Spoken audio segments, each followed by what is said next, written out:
Welcome to your personalized deep dive. Today, we're going to be tackling the history of the English language. And trust me, it's way more exciting than it might sound at first. Right. You sent over some excerpts from A History of the English Language by Bridget Viney. Okay. And I gotta say, I was hooked. Expert speaker is here to help us navigate all the linguistic twists and turns. I'm ready to get wordy. All right. It really is a fascinating journey. Yeah. Especially when you consider how much English has changed over the centuries. Okay, let's unpack this. All right. I think we both know that English is everywhere these days. It is. Billions of people speak it around the world. But how did we get from Beowulf to Beyonce? What made English so dominant? Well, think about it. Yeah. English is the language of international business deals. Yeah. Scientific breakthroughs, even the music we listen to and the movies we watch. Right. A lot of that has to do with historical events that really propelled English onto the global stage. So are we talking about the British Empire? I remember from history class that they had colonies all over the map. Exactly. As the British Empire expanded, they brought their language with them. Yeah. Then came the Industrial Revolution. Okay. Britain was a technological powerhouse, and anyone who wanted to keep up had to learn English. And then, of course, the U.S. rose to superpower status in the 20th century. Right. And, well, they speak English, too. Right. And even beyond those major events, you see English adapting to specific needs, like in the world of maritime and aviation, with sea-speak and air-speak. These streamlined versions of English ensure clear communication in high-stakes situations. That's so cool. It's like English keeps evolving to meet new challenges. It does. But Viney's book dives even deeper, taking us back to the ancient origins of English. Yeah. Turns out English has some seriously old roots. It does. English belongs to the Indo-European language family, a massive group of languages that stretches from Europe all the way to India. Viney talks about how a British judge in India, Sir William Jones, discovered these connections in the 18th century. He noticed striking similarities between words in languages that seemed completely unrelated. Sanskrit, Greek, Latin, and even English. For example, the words for father, mother, and three sound incredibly similar across these languages. That's true. Yeah. It's like finding linguistic cousins scattered across the globe. Right. And what's even wilder is that researchers believe they've traced the original speakers of Proto-Indo-European, the ancestor of this whole family, to a group called the Kurgans. The Kurgans. Who were they? They were nomadic pastoralists who lived in the steppes of what's now southern Russia and Ukraine thousands of years ago. Okay. They migrated across vast distances, and their language spread with them, eventually evolving into the diverse branches of the Indo-European family we see today. So if we zoom in on Britain, Yes. English wasn't the first language on the scene, right? Not at all. Before English took root, the Celtic tribes were the first Indo-European speakers to settle in Britain. Okay. Their legacy lives on in many place names, Right. like London, which comes from the Celtic word Londinian. Then, of course, came the Romans, who ruled Britain for centuries. Right. I always assumed they had a huge impact on English, but Viney says it wasn't as dramatic as in other parts of Europe. That's right. Okay. While Latin, the language of the Romans, had a significant influence on the languages of Gaul, which became French, and Iberia, which became Spanish and Portuguese. Yeah. It didn't leave as deep a mark on the language spoken in Britain. Interesting. But then around the 5th century AD, Okay. a new wave of arrivals really shook things up, the Anglo-Saxons. The Anglo-Saxons, weren't they the ones with those awesome helmets with the horns? Well, the horned helmets are more of a myth, Oh. but they did have a huge impact on the language. These Germanic tribes migrated from what's now Denmark and Germany, pushing back the Celts and establishing their own languages in Britain. Okay. These languages, which we now call Old English, Right. would eventually blend and evolve into the English we know today. So Old English, is that where we get words like thee and thou from? It sounds so different from modern English. It does, doesn't it? Right. Old English had 4 main dialects. Okay. West Saxon, Kentish, Mercian, and Northumbrian. Got it. Viney even points out that these dialects were distinct enough to make communication between regions a challenge. Imagine trying to understand someone speaking a completely different dialect of English.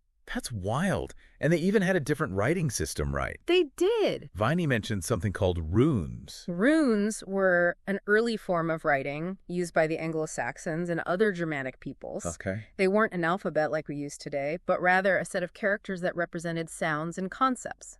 Interesting. Think of them like ancient emojis carved into stone wood, or even weapons. So different from our modern alphabet. Yeah. But speaking of changes, didn't the arrival of Christianity bring a whole wave of new words and ideas into English? It absolutely did.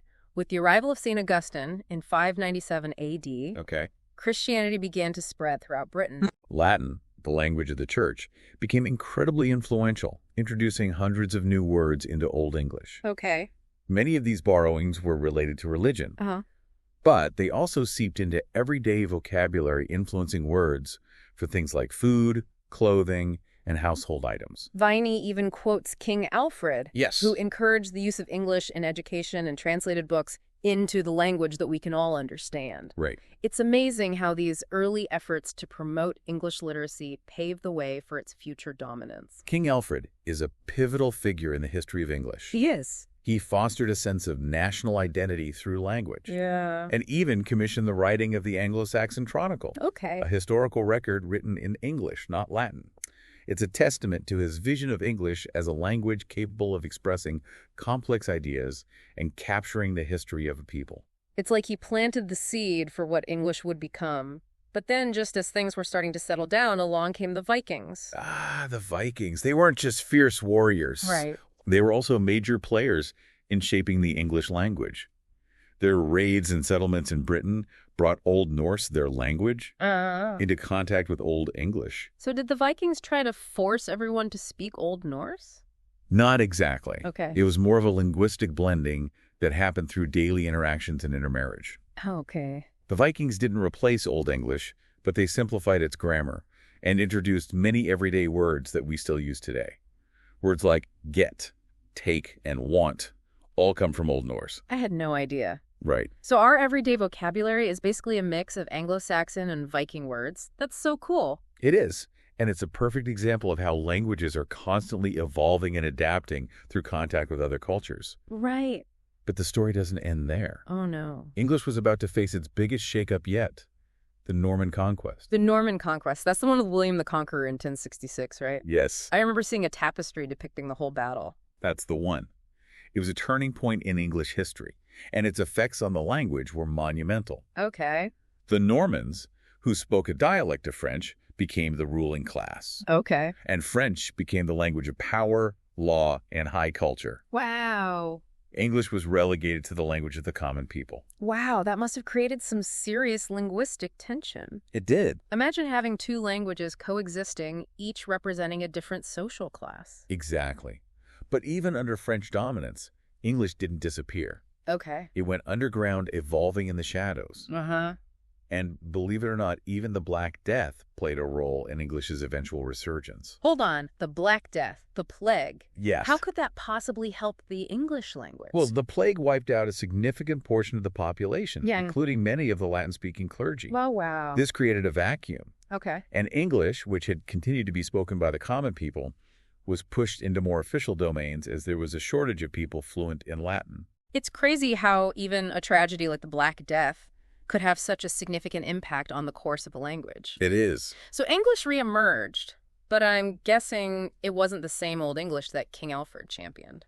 You're right. The language that emerged from this period of linguistic upheaval was something new, Middle English. Okay. It was a fascinating blend of Old English and French, reflecting the changing social and cultural landscape of England. So is that when English got a whole bunch of French words? It is. Middle English was flooded with French vocabulary. Wow. Words like blanket, ceiling, chair, even mountain and ocean all entered English during this period. Wow. Imagine trying to learn English at that time. It must have been like trying to learn two languages at once.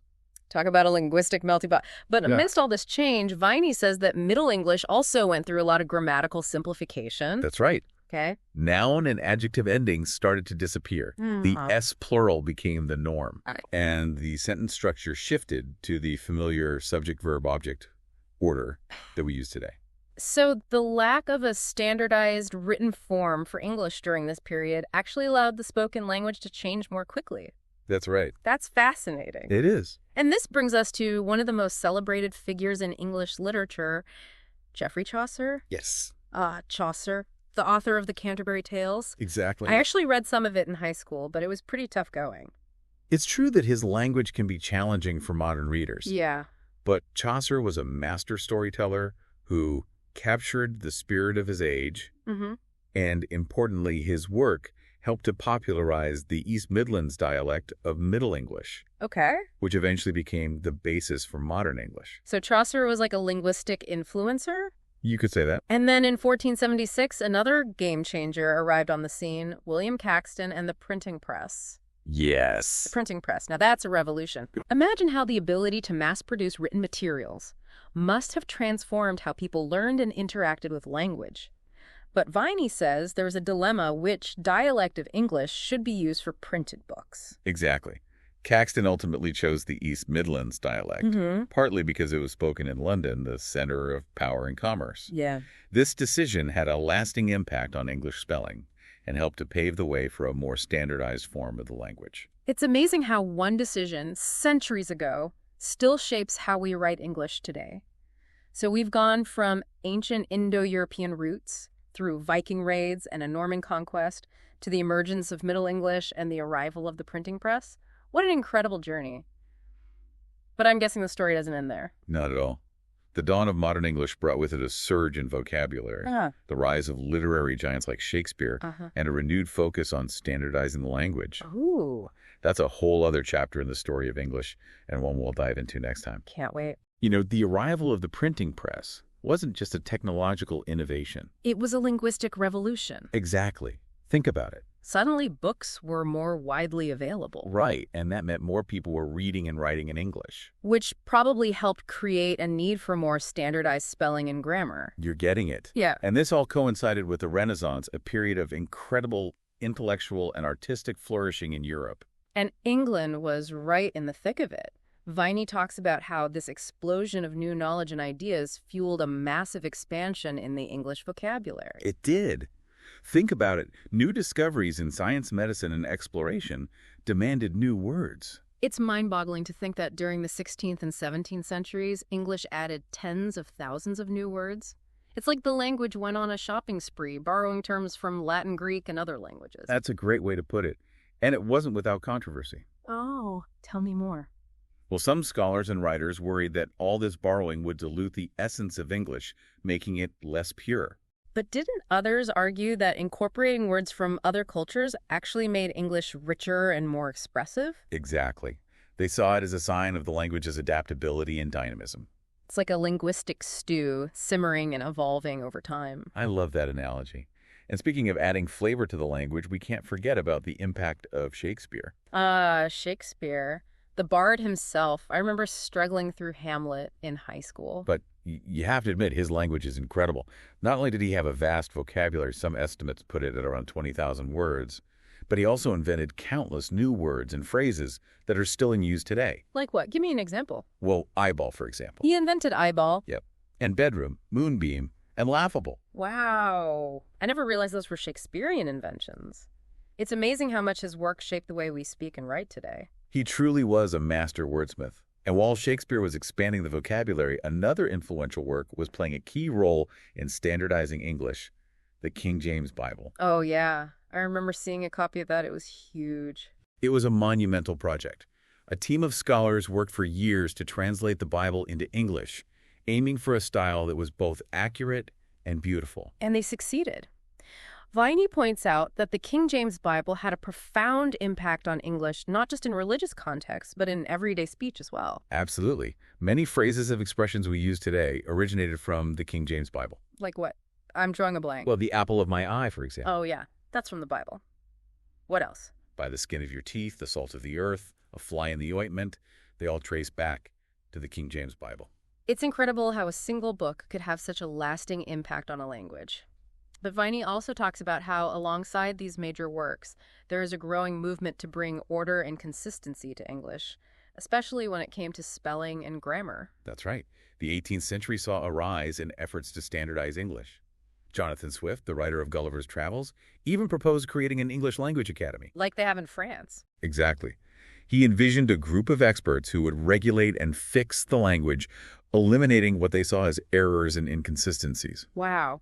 Can you imagine trying to control the evolution of a language? It seems like an impossible task. It does, doesn't it?